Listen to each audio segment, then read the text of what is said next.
আসসালামু আলাইকুম। হায়া ফুড রেসিপিতে আপনাদের সবাইকে স্বাগতম। আজ আমরা তৈরি করব বিফ বিরিয়ানি।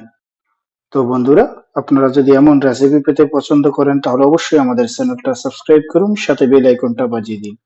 তাতে করে আমাদের প্রতিটা রেসিপি সবার আগে পৌঁছে যাবে আপনার কাছে। তো তার জন্য আমরা এখানে নিয়েছি 1.5 কেজি গরুর মাংস, যেটাকে আমরা সুন্দর করে স্কোয়ার শেপে কেটে ওয়াশ করে নিয়েছি। এখন আমরা তার মধ্যে দিয়ে দিব 7 পিস কাঁচামরিচ, দিয়ে দিব 300 গ্রাম পেঁয়াজ কুচি, দিয়ে দিব 2 টেবিল স্পুন আদা রসুনের পেস্ট, দিয়ে দিব তার সাথে 4 টেবিল স্পুন বিরিয়ানি মশলা, যার রেসিপিটা আপনারা আমাদের ডেসক্রিপশন বক্সে পেয়ে যাবেন। ও দিয়ে দিব তার সাথে 1 টেবিল স্পুন কারি পাউডার, ও দিয়ে দিব হাফ টেবিল স্পুন হলুদের গুঁড়া, ও দিয়ে দিব half tablespoon red chilli পাউডারের গুঁড়া, ও দিয়ে দিব 2 পিস টমেটো কুচি,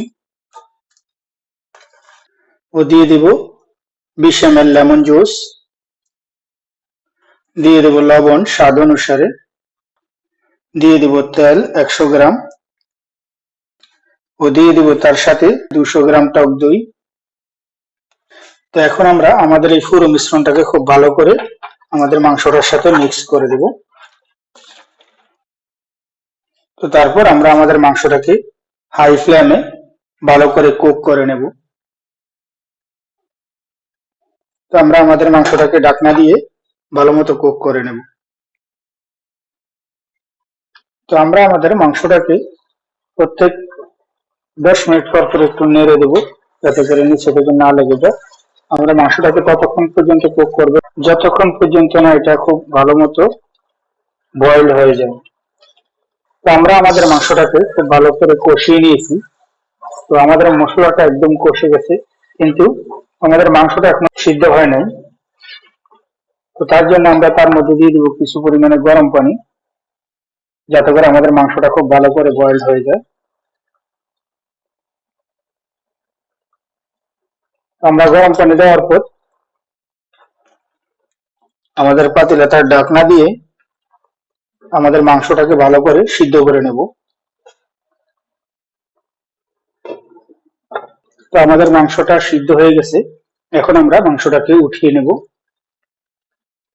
তো আমরা চুলার মধ্যে বসিয়ে দিয়েছি একটি পাতিল, তার মধ্যে দিয়ে দিব 30 গ্রাম ঘি, ও তার সাথে দিয়ে দিব 1 টেবিল স্পুন আদা রসুনের পেস্ট,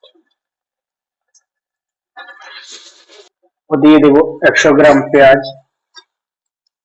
ও তার সাথে দিয়ে দিব আমরা 4 টুকরা দারচিনি, দিয়ে দিব 6 পিস এলাচি, দিয়ে দিব একটা স্টার মশলা, দিয়ে দিব 10 পিস লং, দিয়ে দিব 15 পিস গোলমরিচ, ও দিয়ে দিব 2 পিস তেজপাতা। আমরা তেজপাতাকে ছোট ছোট টুকরো করে দিয়ে দিব। এখন আমরা আমাদের এই মশলাটাকে ফ্রাই করে নেব। তো আমাদের পেঁয়াজটা ফ্রাই হয়ে গেছে, এখন আমরা তার সাথে দিয়ে দিব চাউল। আমরা এখানে 800 গ্রাম বাসমতি চাউল ভালো করে ওয়াশ করে আধা ঘন্টা ভিজিয়ে রেখেছি। এখন আমরা এই চাউলগুলো দিয়ে দিব।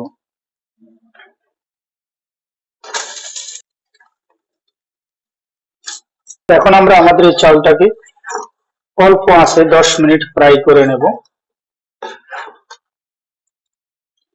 তো আমাদের চাউলটা 10 মিনিট ফ্রাই হয়ে গেছে, চাউলটা থেকে খুব সুন্দর একটা ঘ্রাণ বের হয়েছে। এখন আমরা তার মধ্যে দিয়ে দিব গরম পানি। তো এখন আমরা আমাদের চাউলটার সাথে দিয়ে দিব লবণ স্বাদ অনুসারে। তো এখানে আমরা পানির পরিমাণটা দিয়েছি চাউলটা থেকে আধা ইঞ্চির চাইতে একটু কম পরিমাণে। তারপর আমরা ঢাকনা দিয়ে এটাকে 20 মিনিট কুক করব। তো আমাদের চাউলটা 20 মিনিট হয়ে গেছে, এখন আমরা ঢাকনাটা উঠিয়ে নেব। তারপর উপর থেকে কিছু চাউল সরিয়ে নেব। তো এখন আমরা আমাদের চাউলটার সাথে দিয়ে দিব কিছু কিশমিশ, তারপর দিয়ে দিব আমাদের রান্না করে রাখা মাংসটা।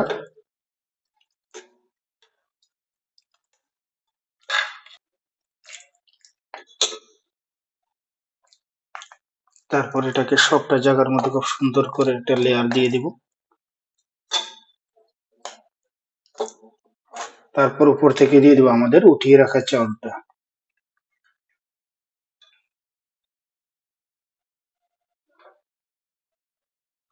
তারপর আমরা চাউলটাকে খুব সুন্দর করে একটা লেবেল দিয়ে দেব। দিয়ে দেব কিছু কিশমিশ, দিয়ে দেব কিছু পেঁয়াজ বেরেস্তা।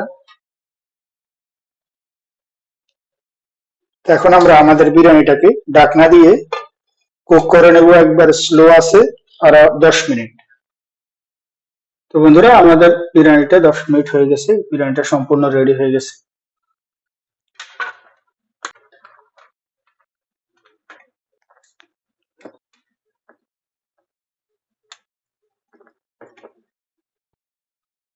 দেখুন আমাদের মাংসটা কতটা সফট হয়েছে।